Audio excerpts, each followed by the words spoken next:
ரமலான் என்பது super market, எல்லாம் இலவசம். அல்லாஹ் ரப்பல் ஆலமீன் கொடுக்க தயாராக இருக்கிறார். ஆனா சூப்பர் மார்க்கெட்டுக்குள்ள போய் எதை வேண்டாலும் எடுத்துக்கங்கன்னு சொன்னா நம்மால் எதை எடுக்கிறதுங்கிறதுல குழப்பமா இருக்கிறார் இல்லையா? அல்லாஹ் ரப்பல் ஆலமீன் உள்ளே திலாவத்தை வைத்திருக்கிறான், திக்ரை வைத்திருக்கிறான், அதுக்கார்களை வைத்திருக்கிறான், தான தர்மங்களை வைத்திருக்கிறான். ரமலானுக்குள்ளே எல்லாம் இருக்கிறது.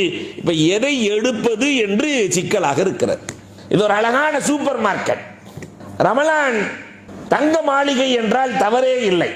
ஒரு தங்க மாளிகையிலே நீங்க எதை வேணாலும் ஃப்ரீயா இன்னைக்கு எடுத்துட்டு போகலாம் அப்படின்னு சொல்லிட்டா நம்மால் ஒரு ஆள் பள்ளிவாசல்ல உட்காந்துருக்குமா? பக்கத்தில் கடையை திறந்து எது வேணாலும் ஃப்ரீயா எடுத்துட்டு போங்கன்னா, அதை விட விலை மதிப்புள்ள நியாமத்துக்களை அல்லாஹ் ரப்பல் ஆலமீன் ரமலானில் வைத்திருக்கிறார். இதற்குள்ளே அல்லாஹ் ரப்பல் ஆலமீன் செய்கிற நியாமத்துக்களை அளக்க முடியாது. அன்புக்கும் இறைநேசத்திற்கும்